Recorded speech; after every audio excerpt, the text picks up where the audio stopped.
Muito boa noite. Me chamo Milton José da Silva Neto, candidato ao concurso do CSPM, Curso Superior de Polícia Militar do Estado do Rio Grande do Sul, Brigada Militar, e quero desde já externar toda a minha deferência à banca avaliadora que me avalia, pessoas de grande envergadura nos ramos do direito ao qual se debruçam, e quero externar toda a minha felicidade em estar participando de um concurso de tamanha importância para a segurança pública do Estado do Rio Grande do Sul. Nós sabemos que a violência no Brasil é um problema endêmico, um problema que demanda muita energia da administração pública para a resolução dessa problemática, e um Estado que consegue fazer o controle dessa violência é um Estado que também ajuda os Estados circunvizinhos, que também não sofrerão os efeitos dessa violência. Então, nós temos um imperativo constitucional que a administração pública é dever e responsabilidade de todos, e o Estado do Rio Grande do Sul tem feito esse controle da violência de forma louvável, e um concurso dessa magnitude é um concurso que engrandece ainda mais essa instituição para que ela caminhe em direção ao cumprimento desse imperativo constitucional de preservação da ordem pública, de garantia do direito dos cidadãos, do direito de ir e vir, do direito de transitar de forma livre, sem ser importunado pelas questões da criminalidade. Nessa perspectiva, quero agradecer a essa banca que me avalia e vamos adentrar ao tema que me foi sorteado. O tema que me foi sorteado nesse dia é o tema controle da administração pública. Nós sabemos que a administração pública ela tem uma atuação peculiar. A administração pública, os agentes públicos, na verdade, na pessoa da administração pública, fazem a gestão dos bens públicos, gestão da coisa pública, e toda essa gestão da administração pública deve estar pautada nos aspectos de legalidade e moralidade administrativa. Vale dizer que, diferente da legalidade para o particular pode fazer tudo aquilo que não está defeso, que não está proibido em lei. A administração pública ela tem uma atuação diferente. Ela só pode movimentar-se, ela só pode agir em virtude de lei, em virtude da legislação. Então, a mola propulsora, o que starta a administração pública é a lei. Nessa perspectiva, o administrador ele deve ter vários cuidados com a coisa pública, vários cuidados com o dinheiro público, com o aparato da administração pública, porque isso não é dele.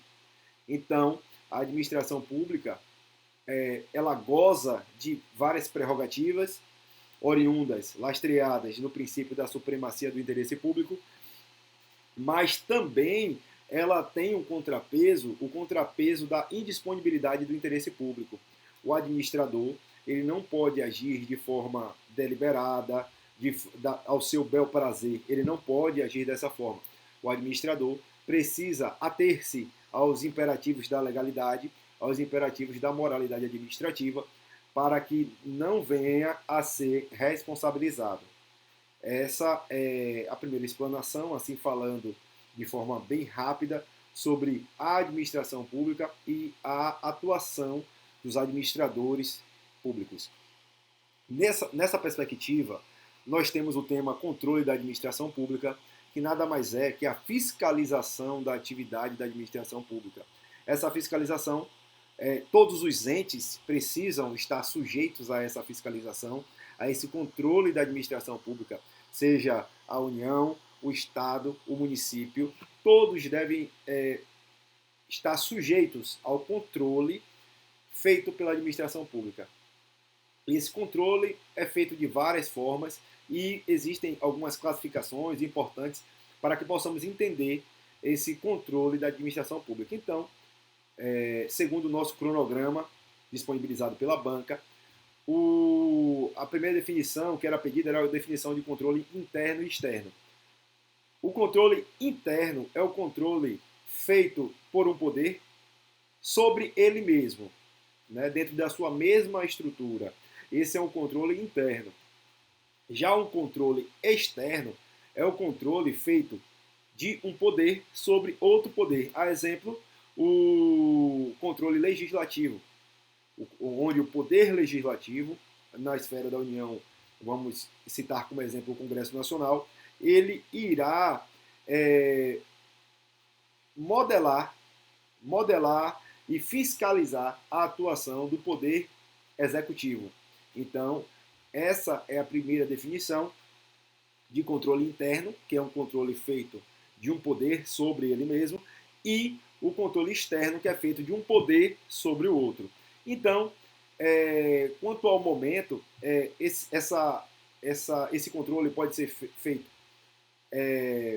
de forma prévia, de forma concomitante, e também pode ser feito a posteriori, de forma a posteriori. Então, antes da edição do ato pode ser feito esse controle, durante a realização desse ato administrativo pode ser feito esse controle, e após, estando esse ato administrativo acabado, pode também ser feito o controle. Esse controle, ele, quanto a seu aspecto, ele pode ser um controle de legalidade e legitimidade e também um controle de mérito. Então, o controle de legalidade vai ser observado se esse ato administrativo está em consonância com o ordenamento jurídico pátrio. Nós, como já falamos, todas as ações da administração pública devem estar lastreadas sob o aspecto da legalidade. Então, se essas ações estão lastreadas na legalidade, pode ser feito sim o controle de legitimidade e legalidade, para aferir se esse ato emanado pela administração pública ele está de acordo com a lei. Outro aspecto do controle é o controle feito, controle de mérito. É o controle de mérito, que é o controle onde é feito onde é verificada a conveniência e oportunidade da administração pública. Então, o administrador, onde lhe é permitido, pode fazer esse controle de mérito, ele tem uma margem de escolha, esta que é franqueado pela legislação, e ele pode fazer a aferição dos aspectos ali de mérito, conveniência e oportunidade. Então, falamos do controle que pode ser feito de forma preventiva, concomitante e a posteriori. Nós falamos que o controle pode estar relacionado ao mérito e também pode estar relacionado à legalidade e pode estar relacionado à legalidade e à legitimidade. Outro ponto muito importante é o controle hierárquico. O controle hierárquico, nós sabemos que a administração pública ela possui uma estratificação. A administração pública ela possui um escalonamento de órgãos. Me perdoem. A administração pública ela possui um escalonamento de órgãos. Ela possui também existem funcionários públicos que estão funcionalmente superiores a outros. Então, na verdade, o controle hierárquico é esse escalonamento. Então, nesse escalonamento decorrente da desconcentração, que é, no caso, uma estratificação interna da administração pública.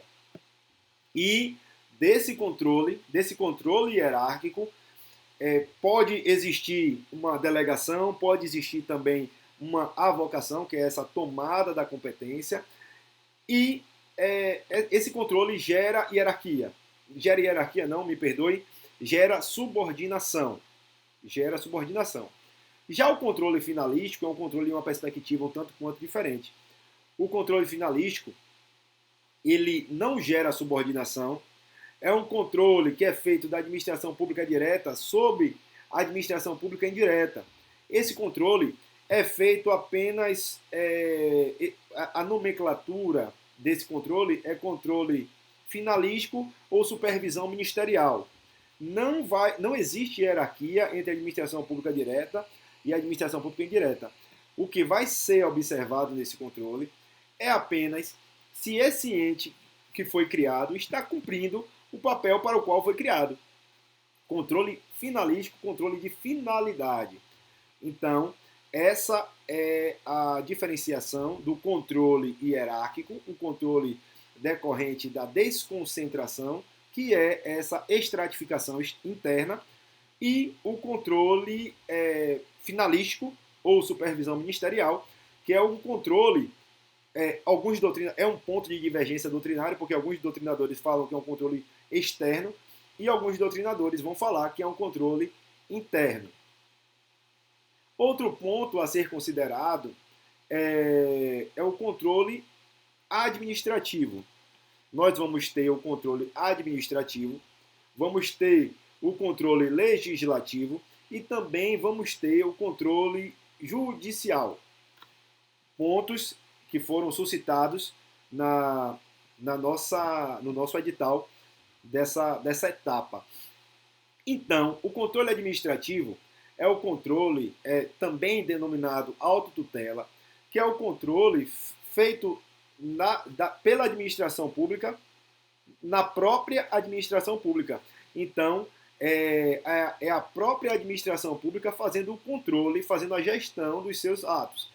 Então, inclusive, a súmula 473 do STF, salvo engano, irá dizer que a administração pública pode anular os seus atos ilegais e fazer e propor o desfazimento dos seus atos inoportunos, segundo a sua oportunidade e conveniência.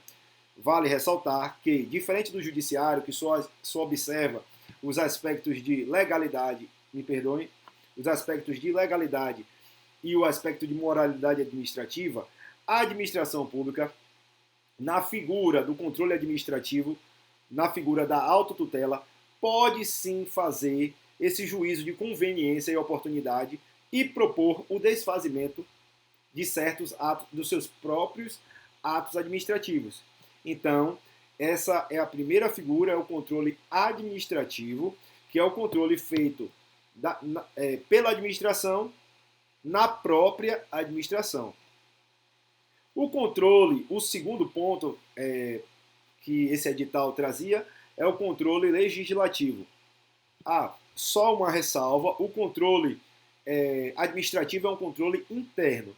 Já o controle legislativo é um controle externo, que é um controle feito de um poder em outro poder. Então, esse controle legislativo é um controle feito pelo poder legislativo em outro poder, a exemplo, o poder executivo. Então, esse controle tem dois subtópicos aqui, que é o controle legislativo direto,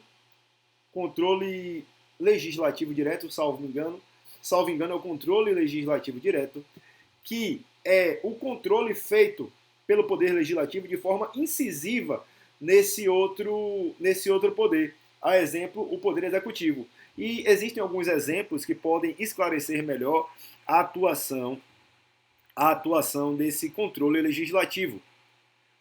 Na verdade, melhor dizendo, é controle parlamentar direto. O controle parlamentar direto é essa atuação direta do poder legislativo nesse outro poder. E um exemplo disso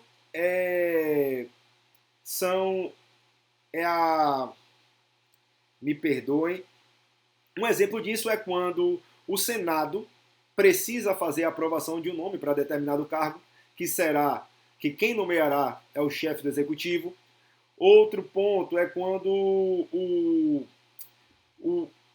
o chefe do poder executivo exorbita no seu poder regulamentar e existe aí um controle por parte do judiciário. Estamos falando aí da figura do controle parlamentar direto. E também temos a figura do Tribunal de Contas. O Tribunal de Contas também irá trabalhar, tem atribuições de fiscalização, trabalha, integra, na verdade, o Poder Legislativo, e ele tem a função de auxiliar o Poder Legislativo na sua atuação.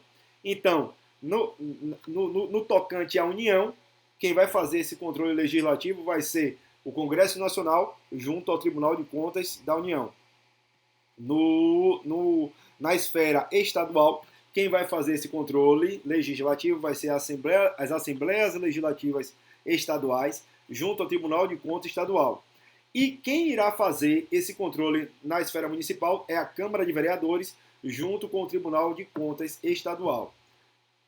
Só existe uma ressalva, é que a cidade do Rio de Janeiro e a cidade de São Paulo, excepcionalmente, elas possuem tribunais de conta municipal. Então, esse auxílio à Câmara de Vereadores, quem vai prestar é o Tribunal de Contas Municipal, que excepcionalmente existe nessas cidades. Então, o Tribunal de Contas exerce essa função auxiliar junto ao Poder Legislativo. Só que o Tribunal de Contas, ele também, às vezes, em algumas atuações, ele aparece de forma como protagonista fazendo a aferição de contas, fazendo o cerceamento de atos administrativos. Então, ele não tem uma função só auxiliar. Em algumas hipóteses, o Tribunal de Contas atua também como protagonista. E, por último, o controle judicial. O Brasil adota o sistema inglês, um sistema de jurisdição única e um sistema que tem como perspectiva a inafastabilidade jurisdicional. Para essa jurisdição única, o judiciário não se afasta, ele está supervisionando todas as ações e pode intervir em todas as ações da administração pública sobre os aspectos de legalidade, moralidade administrativa também.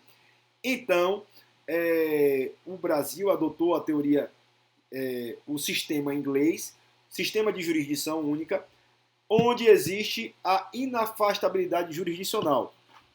Vale dizer que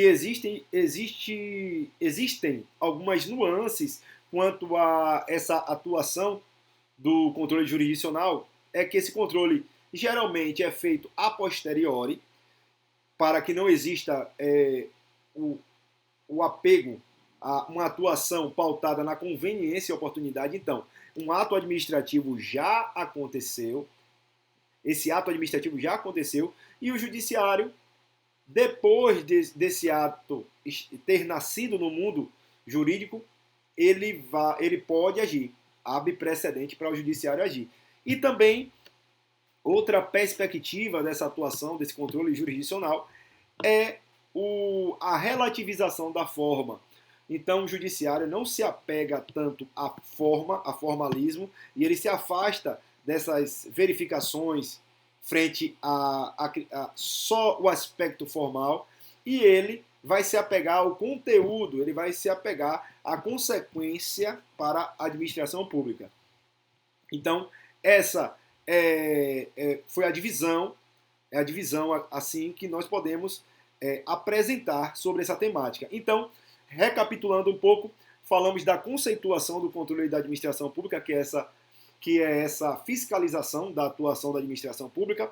Trouxemos o controle interno e controle externo. O controle interno é feito de um poder sobre o mesmo poder. O controle externo é feito de um poder sobre outro poder. Esse controle pode ser feito previamente, de forma concomitante, de forma a posteriori. Pode ser feito controle de legalidade e legitimidade. Pode ser feito também controle de mérito. Existe o controle hierárquico, decorrente da desconcentração, da subdivisão interna. Tem o controle finalístico, que é o controle feito da administração pública direta na administração pública indireta. Esse controle decorre da descentralização e não gera não gera hierarquia não, me perdoem, não gera subordinação. E aí nós falamos do controle administrativo, que é a autotutela, que é o controle feito na administração pública, na própria administração pública.